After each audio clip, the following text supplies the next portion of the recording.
Bueno, muy buen tema que escogiste, ¿no? El espiritismo, lo que es muy amplio también. O Sí, sea, todos los temas espirituales son amplios.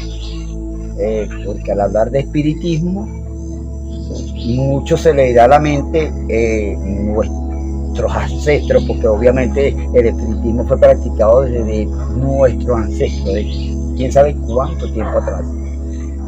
Y a otros se le vendrá en la mente Alan Carter, que obviamente fue o sea, el que puso, como quien dice, el tapiz sobre la mesa en relación al espiritismo.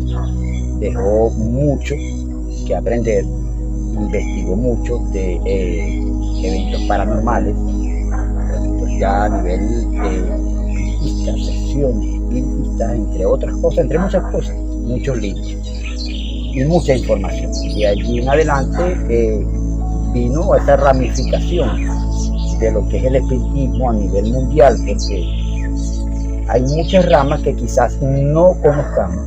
De hecho, me considero que soy un doctor en esto. O sea, no conozco sobre en otras culturas el fundamento de una base del espiritismo. O sea, me baso hasta donde llega mi conocimiento y hasta donde he tenido, o sea, tanto pruebas como las he experimentado.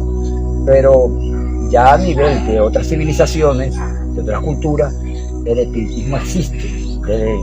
Desde que el hombre nació prácticamente como nació con esa facultad, o sea, esa necesidad espiritual, nació con él el espiritismo. Hablemos entonces, hago una pausa por supuesto, porque hablemos entonces, vamos a centrarnos aquí, pues. Hablemos entonces de nuestro culto, pues, a María Leonza, el culto María Leoncero, espiritista María Leoncero específicamente, que es el espiritismo que se practica aquí en Venezuela. Para no extenderme a otras ramificaciones donde quizás tengan otros conceptos, aunque de todas maneras dentro del María Leoncero habrán otros conceptos también, pero tengan otro tipo de modalidades, conceptos con respecto al espiritismo, porque quizás o sea, el trato es con otro tipo de entidades, cortes, etc.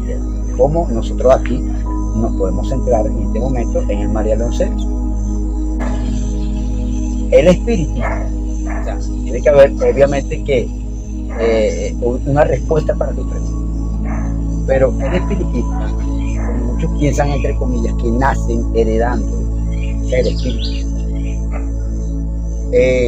es algo incoherente al hablar, porque por lo que, ¿cómo te digo? Por los pasos que hay que pasar para llegar a ser espíritus. Entonces, si escogemos entre si se nace o se hace espiritual, obviamente llegamos a un se hace espiritual. Nacer imposible, nacer espiritual sí, nacer espiritista no. Son dos cosas muy diferentes. Porque ser espiritista es aquel que tiene la facultad de conectarse o de proyectarse hacia otros planos y con entidades espirituales de otros planos. Y obviamente que eso tiene que pasar por un proceso de preparación. Vas a tratar con otras entidades que obviamente tú ni siquiera conoces. O sea, si fuera que la gente se hiciera a sí misma, ya naciera con un don, por así decirlo, de ser espíritu y no necesitaría ningún tipo de guía ni preparación. Y ya es incoherente, porque si no, entonces las prácticas, hablando del espiritismo María Leoncero, las prácticas, los pasos, el procedimiento para llegar a ser espiritista, fuera innecesario de nacer espíritu,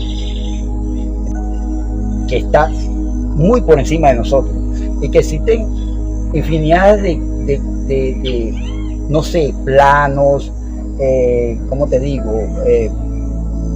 Habitaciones, por así decirlo, para entidades de otra índole, que no es humana. Ya sabemos, por lo que es la espiritualidad del hombre, que nosotros nos proyectamos a eso. Es algo que nace con nosotros. O sea, eso sí es ser espiritual. O sea, eso digo ser espiritual porque nacemos con eso. Ahora, ser espiritista tiene que pasar por un proceso de preparación para ser espiritista. Porque el espiritista en sí va a tener tanto la proyección como la comunicación con dichas entidades.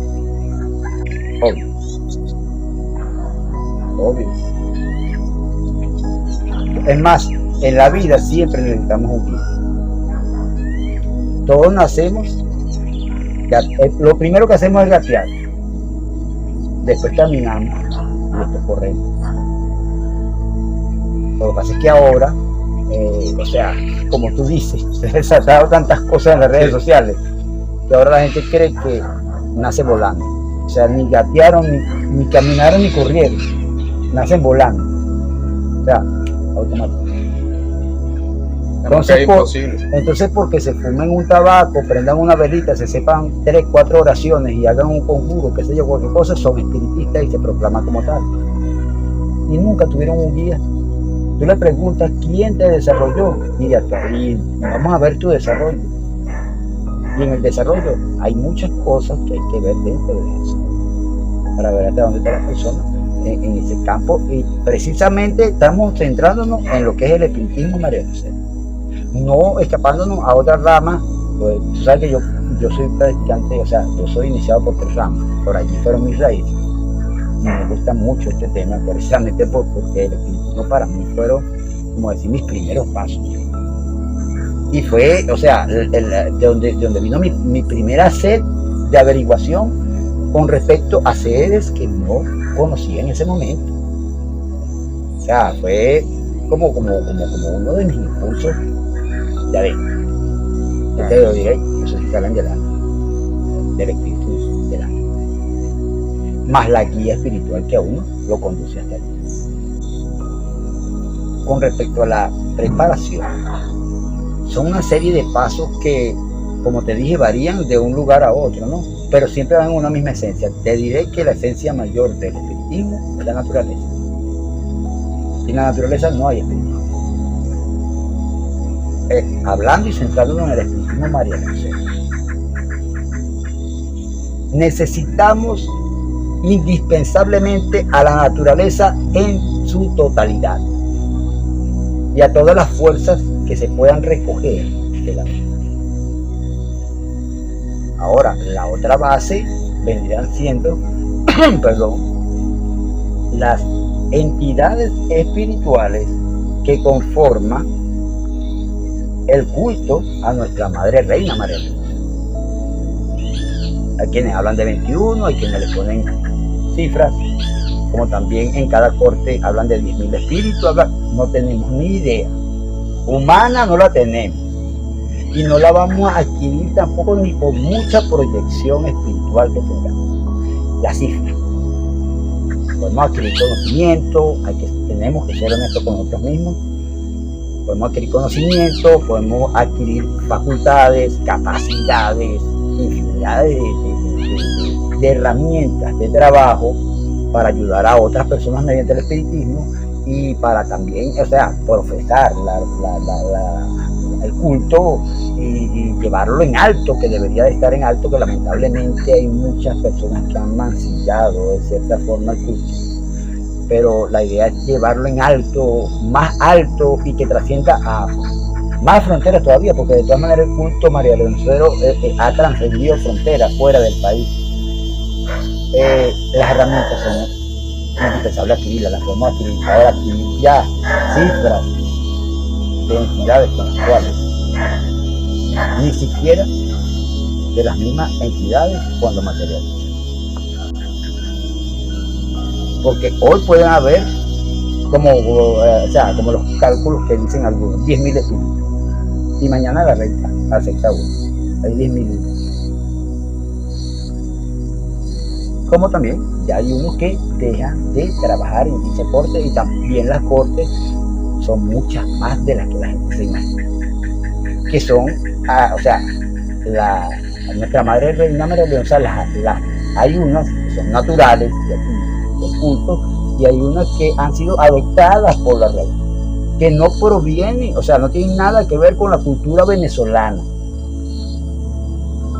Porque si vamos al caso, por ejemplo, la corte africana dentro del culto a María Leonza, sí existe una adopción. de entidades africanas que trabajan en cultos, que obviamente no es la ocha ni la regla del palo, es netamente espiritual, como otras cortes gitanas, son adoptadas, no provienen de aquí, o sea, aquí nunca se existió la quiromancia ni la lectura del tarot como en aquellos tiempos gitanos, ¿me entiendes? Pero son entidades que quieren trabajar allí y ella vino y adoptó y conformó una corte como tal. Muy pocas personas han llegado a ver eso porque generalmente aquí de tanto engaño y de tanta, o sea, de tanta inventadera, aquí te nombran nada más que los personajes principales de las cortes espirituales de María. Y siempre son generalmente o sea, lo que digamos lo de jerarquía. Dentro de lo que se habló, obviamente se habla de la preparación, limité entre las preparaciones muchas cosas antes de concluir en lo que tú dices, porque dentro de la preparación es obvio que la persona tenga que aparte las vías principales. Todo comienza por una meditación, a ver hasta dónde estás tú preparado para desarrollarte en el campo espiritual de María.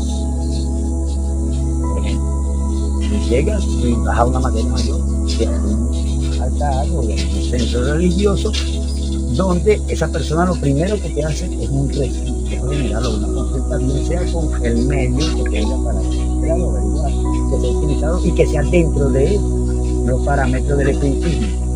Pero si tú llegas, por ejemplo, a un centro espiritual donde la espiritista se para frente de un altar y lanza los putos, los insantos, los mal llamados chamalongos, porque los chamalongos son otra cuestión. Y te lo digo como tal, que la gente cree que las cosas de coco vienen siendo chamalongos y no son. O lanza los caracoles, obviamente te estás dando cuenta que esa señora o ese señor no es espiritista. Porque la base principal de la consulta podría ser por tabaco, puede ser por un café, por un vaso de agua, por un plato, por una vela, etc. Hay muchas, o sea, son muchos los oráculos de adivinación en cada culto. Pero cada uno va dentro de su, o sea, de su rama. No podemos incluirle lo que no es de allí a algo que, o sea, es totalmente contrario y diferente, que ni siquiera pertenece, ¿no? O sea, al culto. Y después de esto viene una serie de casos. Podemos nombrarlas nada más por encimita, nombrar baños de preparación para limpiarlo, de limpieza, de evolución tanto espiritual como terrena a la persona, ojos, conocer la naturaleza. Porque si una materia mayor no lleva a sus súbditos, por así decirlo, a conocer y explicarles los poderes de la naturaleza, las plantas, para qué sirven, el río, la montaña, etcétera, no le está enseñando nada.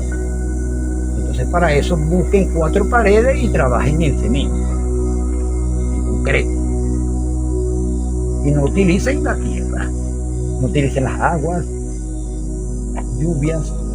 Hay muchas cuestiones que se utilizan en estos cultos, pero específicamente en María Lucero, que son muy válidas y muy necesarias con respecto a la parte iniciática y de preparación de una persona.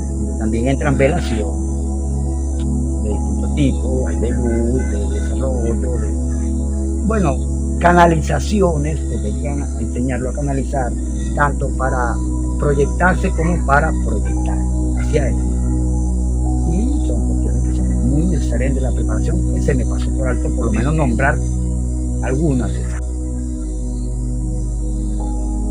Lo necesario primero está en uno, ¿no? Claro. Claro.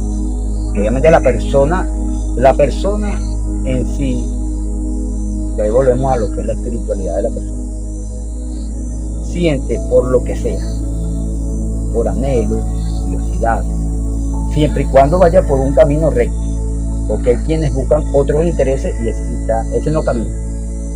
Eso te lo aseguro yo, ese no camina lejos porque las entidades mismas no lo van a dejar caminar. iba a llegar hasta ser eso que llamamos ahora plataneros o estafadores, qué sé yo, como lo quiera llamar las personas. Que no van a caminar de allí porque van con otra motivación. O sea, la motivación de ellos es otra. O incluso hasta de ser más que yo quiero ser mejor que aquella más bella, porque aquel que yo lo vi bajando un yo bien fuerte, como dicen bajando, y no es que bajan en mente, sino que baja esa entidad en esa materia preparada para eso. Y es la que decide bajar por orden de nuestra madre Reina Marilena. Obviamente viene escalando hasta que se materializa allí. Entonces, no, pero es que es mejor un vikingo porque mira cómo impresiona, se echa horquilla, corta, ese sangrero. Ya ese hombre. Ya no va a una cuestión espiritual, ni siquiera un aprendizaje que tiene que pasar por un proceso de aprendizaje. Por eso vamos a decir que sería lo necesario: conocimiento, porque sin conocimiento tanto del culto que yo voy a profesar o voy a seguir y todo lo necesario dentro del culto, no hay nada. Y ese conocimiento incluye, por eso lo necesario de un guía, esa proyección espiritual para llegar más allá de lo que aquí me enseñan terrenamente. Y aparte de lo que yo pueda conversar con entidades ya materializadas en otra persona, o sea, que esté preparada, una materia preparada, que es donde yo siempre he dicho que uno aprende más de los muertos que de los vivos. Así que en una embajada espiritual, una sesión espiritual, misa espiritual, como la quieran llamar, como la quieran nombrar, donde se presenten entidades, hay una gran oportunidad de aprender de ellos. Estás aprendiendo cuestiones que son más allá de lo de aquí. O sea, va más ¿cómo te digo? A la raíz de lo que tú no vas a conseguir terrenamente. Ellos te llevan a donde hay que llevar y donde hay que pasar. Preparación. Porque yo no hago nada con conocimiento si no me preparan ese conocimiento. O sea, donde entra la preparación, entra la capacitación. Porque yo, para ser espiritista, no necesariamente tenga que ser porque entidades espirituales bajen en mí, o sea, o se materialicen en mí. Porque lo digo bajen porque es la palabra común en Venezuela, pero la palabra correcta es materializar. Yo no soy espiritista por eso, no me puedo llamar. Es más, yo me sentiría avergonzado si yo nada más materializara y no supiera ni siquiera, por ejemplo, tumbarle un trabajo a alguien, hacer un conjuro, un despojo o un simple ensayo.